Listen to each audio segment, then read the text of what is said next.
Assalamualaikum warahmatullahi wabarakatuh. Perkenalkan, nama saya Adi Widyatama dengan 3 digit yang terakhir 065 dari kelompok 3 Program Studi Teknologi Rekayasa Otomasi. Di video kali ini saya akan membahas tentang motor listrik, seperti menjelaskan konsep dasar motor listrik, cara pengendaliannya, serta bagaimana penerapannya dalam rekayasa otomasi. Motor listrik ini tidak hanya digunakan pada peralatan sederhana, tapi juga berperan besar dalam industri modern. Dan motor listrik ini pada bidang rekayasa otomasi biasa digunakan seperti contoh yang pertama itu sistem robotika sebagai penggerak lengan robot pada lini produksi. Yang kedua, mesin industri otomatis seperti conveyor belt, mesin CNC, dan mesin pengemasan. Dan yang ketiga itu ada kendaraan listrik seperti digunakan pada penggerak roda. Mungkin lanjut saja pada penjelasannya. Konsep dasar ada motor listrik. Motor listrik adalah mesin elektromagnetik yang mengubah energi listrik menjadi energi mekanik dalam bentuk gerakan berputar. Fungsinya seperti motor otot buatan yang dapat menggerakkan sebuah alat, entah itu peralatan rumah tangga, mesin industri, hingga robot modern. Adapun prinsip dasar fisika listrik. Yang pertama, hukum elektromagnetik. Arus listrik yang mengalir pada kawat menghasilkan medan magnet di sekitarnya. Yang kedua, interaksi medan magnet. Bila kawat berarus ditempatkan dalam medan magnet, misalnya dari magnet permanen, akan timbul gaya Lorentz. Yang ketiga, gaya Lorentz menjadi torsi. Gaya ini mendorong kumparan atau rotor untuk berputar dan menghasilkan sebuah torsi. Dan yang terakhir adalah konversi energi. Energi listrik menjadi medan magnet akan menjadi gaya Lorentz, dan gaya Lorentz akan menjadi energi mekanik atau putaran pada motor. Selanjutnya ada motor brush. Motor brush adalah motor listrik arus searah atau DC yang menggunakan sikat dan komutator untuk menyalurkan arus ke rotor sehingga menghasilkan torsi dan putaran. Pada motor brush ada pun kelebihan dan kekurangannya. Untuk kelebihannya, yang pertama, desain motor tersebut sederhana. Yang kedua, biaya produksinya yang rendah. Yang ketiga, mudah diperoleh dan dirawat. Dan ada pun kekurangannya, yang pertama, sikat mengalami keausan sehingga membutuhkan pergantian secara berkala jikalau penggunaan motor tersebut bisa dibilang sering. Dan yang kedua, timbul gesekan yang menyebabkan panas dan kebisingan. Dan yang terakhir adalah efisiensi lebih rendah dibandingkan motor modern. Selanjutnya, motor brush. Di sini terdapat gambar seperti beberapa komponen yang ada dalam motor brush. Yang pertama itu ada stator, berupa magnet permanen atau kumparan elektromagnetik yang berfungsi untuk menciptakan medan magnet tetap. Yang kedua ada rotor atau armatur, bagian yang berputar, kumparan kawat yang ditempatkan di inti besi. Ketika kumparan tersebut dialiri arus, akan terbentuknya elektromagnetik. Yang ketiga ada sikat atau brush yang terbuat dari karbon atau tembaga yang berfungsi untuk menyalurkan arus listrik dari sumber daya ke komutator. Yang terakhir itu ada komutator, sebuah cincin logam yang bersegmen yang terpasang di rotor yang berfungsi membalik arah arus setiap setengah putaran agar putaran motor berkesinambungan. Selanjutnya ada mekanisme yang ada pada motor brush. Yang pertama, arus listrik masuk melalui sikat menuju komutator. Yang kedua, arus dialirkan ke kumparan rotor sehingga terbentuk elektromagnetik. Yang ketiga, medan magnet rotor berinteraksi dengan medan magnet stator dan menghasilkan sebuah torsi. Setelah itu, yang keempat, rotor akan mulai berputar. Dan kelima, saat rotor berputar setengah putaran, posisi sikat bergeser ke segmen komutator berikutnya sehingga arus pada kumparan dibalik. Dan yang terakhir ada proses pembalikan arus yang membuat arah torsi tetap sama sehingga putaran motor berlangsung secara kontinu. Selanjutnya ada contoh aplikasi motor brush.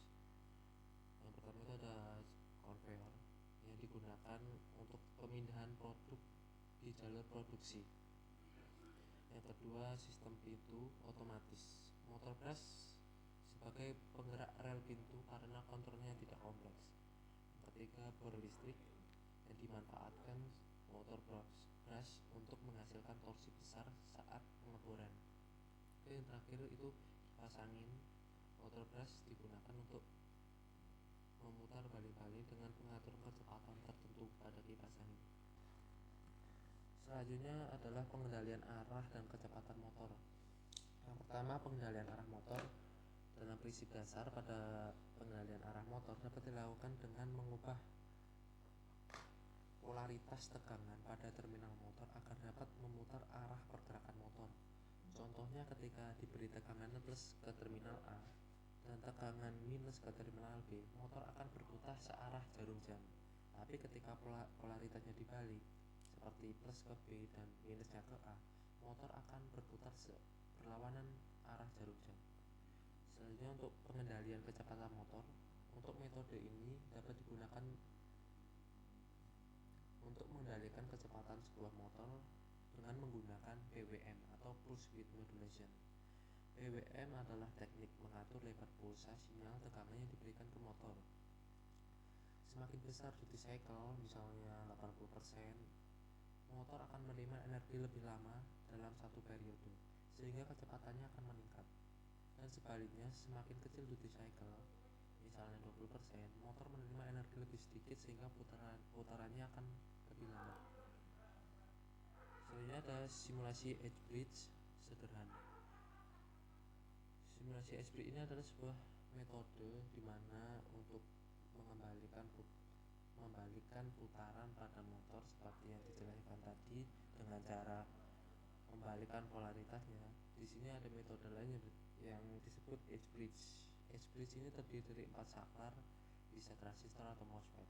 Kombinasi on-off saklar ini memungkinkan membalikan polaritas atau ubah arah putaran. PWM dapat diterapkan pada salah satu jalur saklar edge bridge untuk mengatur kecepatan pada motor. Selanjutnya, kegagalan dan perawatan motor listrik. Adapun kegagalan pada motor listrik, yang pertama itu panas. Penyebabnya yaitu beban yang terlalu berat, ventilasi buruk, pendinginan tidak cukup, atau suplai tegangan berlebih.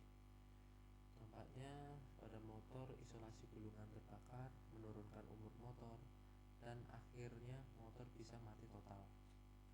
Selanjutnya ada kausan. Penyebab dari kausan itu gesekan pada bearing. Selanjutnya ada brush atau sikat motor yang aus, pelumas kurang, atau getaran yang berlebih. Dampaknya pada motor itu akan mengalami kebisingan, getaran, dan bahkan kemacetan. Yang terakhir ada short circuit. Penyebabnya adalah gulungan terbakar, kabel terkelupas, kelembapan, atau tegangan tidak stabil. Dampaknya pada motor tidak dapat berputar atau timbul percikan listrik, bahkan bisa menyebabkan kebakaran jika terjadi percikan listrik tersebut. Selanjutnya ada tips pemeliharaan dan proteksi dasar. Untuk pemeliharaannya, yang pertama pemeriksaan rutin secara berkala, secara visual dan fisik. Yang kedua perawatan bearing. Yang ketiga pengecekan kelistrikan. Dan yang terakhir pengecekan sistem pendingin. Untuk proteksi dasar, yang pertama proteksi arus lebih, proteksi panas, proteksi arus pendek, dan proteksi tegangan. Perbedaan brush dan brushless DC motor.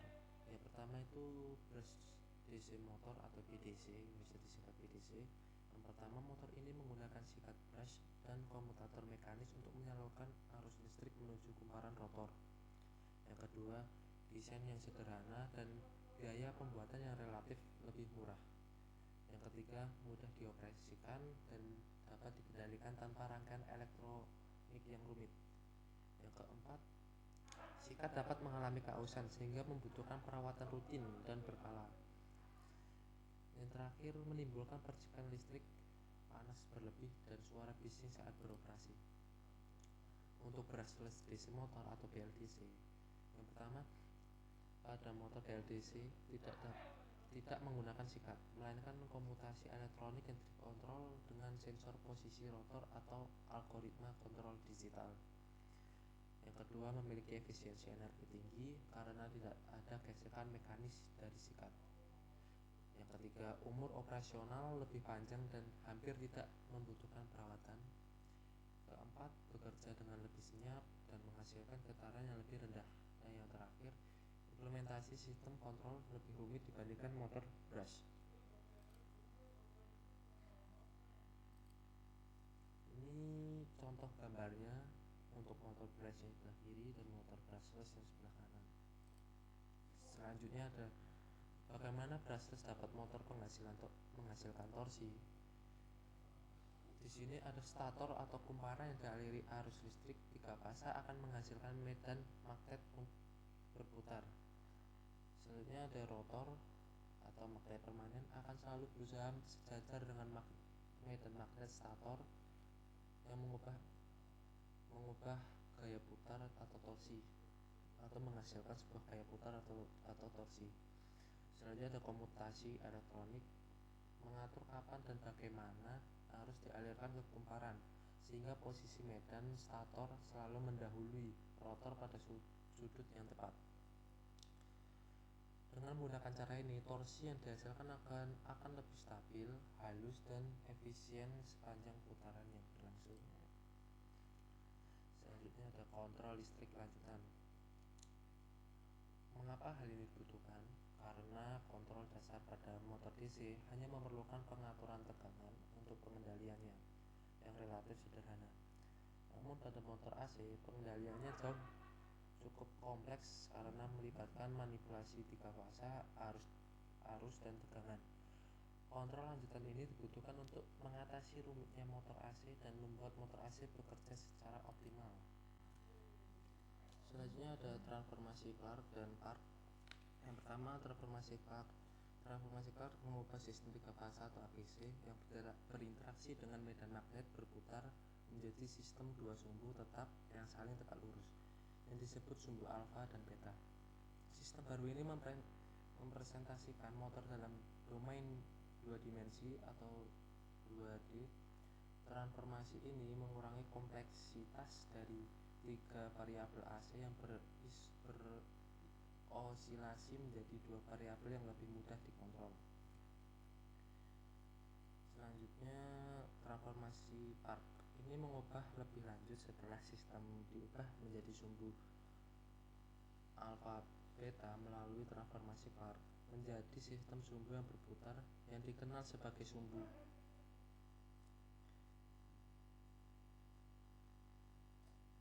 D dan Q. Sumbu ini berputar seirama dengan medan magnet rotor motor.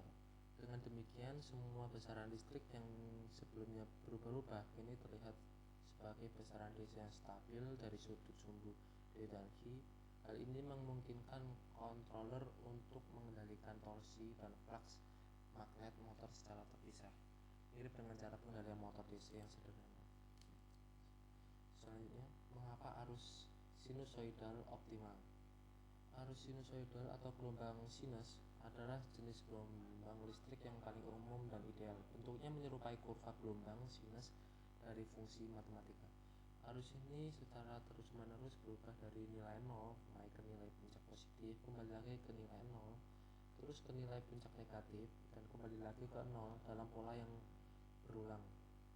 Gelombang sinus yang sempurna menciptakan medan magnet yang berputar dengan stabil di dalam motor. Karena putaran yang konstan, gaya yang diberikan pada rotor juga sama, menghasilkan torsi yang stabil tanpa naik turun. Selanjutnya ada implementasi dasar SVM dengan simulasi. Mengapa simulasi penting? Yang pertama, lingkungan aman. Simulasi memungkinkan Anda menguji algoritma yang kompleks tanpa resiko merusak motor atau perangkat keras yang mahal. Ini adalah cara yang aman untuk mencoba berbagai skenario dan parameter. Yang kedua ada memvalidasi algoritma. Dengan simulasi, Anda dapat melihat secara visual bagaimana algoritma SVM bekerja, apakah ia menghasilkan sinyal yang benar, dan apakah motor dapat merespon dengan tepat sesuai perintah. Dan yang terakhir, untuk memahami konsep, simulasi membantu memperjelas teori yang rumit menjadi sesuatu yang dapat dilihat dan dianalisis. Ini memberikan pemahaman praktis tentang bagaimana SVM mengendalikan vektor tegangan untuk menghasilkan putaran motor yang mulus dan efisien. Implementasi dengan simulasi adalah langkah yang penting untuk memverifikasi dan menyempurnakan sebuah algoritma kontrol lanjutan sebelum diwujudkannya dalam produksi nyata. Selanjutnya ada komutasi elektronik sensor. Sensor Hall yang ditempatkan 60 derajat atau 120 derajat elektrik memberikan pola logika posisi rotor untuk menentukan timing komutasi. Encoder atau incremental atau absolute memberikan resolusi posisi tinggi sehingga cocok untuk FOC dan kontrol posisi presisi. Motor PLDC dengan sensor mampu memberikan torsi stabil sejak kecepatan sangat rendah hingga 0 rpm. Karena posisi motor terbaca langsung, sistem ini juga lebih presisi dan responsif, cocok untuk aplikasi seperti servo, robotika, aktuator, maupun traksi yang membutuhkan kontrol halus. Namun penggunaan sensor membuat daya dan kompleksitas meningkat serta membutuhkan penyelarasan yang presisi dan ruang tambahan untuk pemasangan. Oleh karena itu, metode ini dipilih ketika dibutuhkan kontrol posisi, presisi, dan performa optimal pada kecepatan rendah. Selanjutnya ada komutasi elektronik sensorless. Pada komutasi 6 step, satu fase dibiarkan mengambang atau tidak digerakkan. Tegangan pada fase ini dipantau saat melintasi 0, kontrol menurunkan atau menarikkan komutasi dengan jeda 30 derajat elektrik. Metode ini butuh kecepatan minimum karena back EMF kecepatan. Motor PLDC sensorless lebih murah dan sederhana karena tidak memakai sensor, serta lebih tahan terhadap debu, getaran, dan kelembapan. Kekurangannya pada start dan kecepatan rendah karena bagi EMF lemah, serta sensitif terhadap noise atau IMI, sehingga perlu strategi start dan filter yang tepat. Metode ini umumnya dipilih untuk aplikasi berputar kontinu dengan kebutuhan presisi sedang seperti kipas, pompa, dan kompresor. Selanjutnya ada pengaruh teknik GWM. Pengaruh GWM terhadap performa PLDC. Yang pertama, memungkinkan kontrol kecepatan dan torsi yang presisi karena tegangan efektif dapat diatur halus. Yang kedua, memberikan respon dinamis yang cepat sehingga akselerasi dan deselerasi lebih terkontrol. Ketiga, mengurangi fluktuasi torsi atau torsi ripple dan getaran sehingga putaran motor lebih stabil dan senyap. Yang terakhir, menunjang operasi presisi pada aplikasi seperti robotika, servo, maupun kendaraan listrik. Selanjutnya, konsep feedback control dan PID sederhana. Feedback control adalah sistem pengendalian di mana keluaran output dari suatu proses diukur dibandingkan dengan nilai yang diinginkan atau set point. Lalu hasil dibanding atau error digunakan untuk mengoreksi masukan input agar sistem tetap bekerja sesuai target. PID adalah strategi kontrol menggabungkan langsung P koreksi akumulasi, I dan prediksi ke depan D untuk menjaga sistem tetap pada set point dengan cepat dan stabil. PID terdiri dari 3 kontrol. Yang pertama, proporsional atau P, respons sebanding dengan error saat ini, dan integral I, menghitung akumulasi error dan waktu ke waktu, dari waktu ke waktu. Dan yang terakhir, derivatif atau D, melihat kecepatan perubahan error atau trend error. Selanjutnya adalah regenerative braking. Regenerative braking atau pengereman regeneratif adalah metode pengereman pada motor listrik di mana energi kinetik kendaraan atau rotor yang biasanya terbuang sebagai panas diubah menjadi energi listrik dan dikembalikan ke sumber daya atau baterai penyimpanan energi. Manfaat di otomasi, yang pertama efisiensi energi, yang kedua pengurangi panas, rem mekanis, yang ketiga stabilisasi sistem, yang terakhir umur peralatan lebih panjang. Manfaat di kendaraan listrik: yang pertama menambah jarak tempuh atau range, yang kedua hemat energi atau biaya, yang ketiga mengurangi keausan rem, dan terakhir pengendalian lebih halus. Dan mungkin itu penjelasan saya mengenai motor-motor listrik. Kurang lebihnya saya mohon maaf. Wassalamualaikum warahmatullahi wabarakatuh.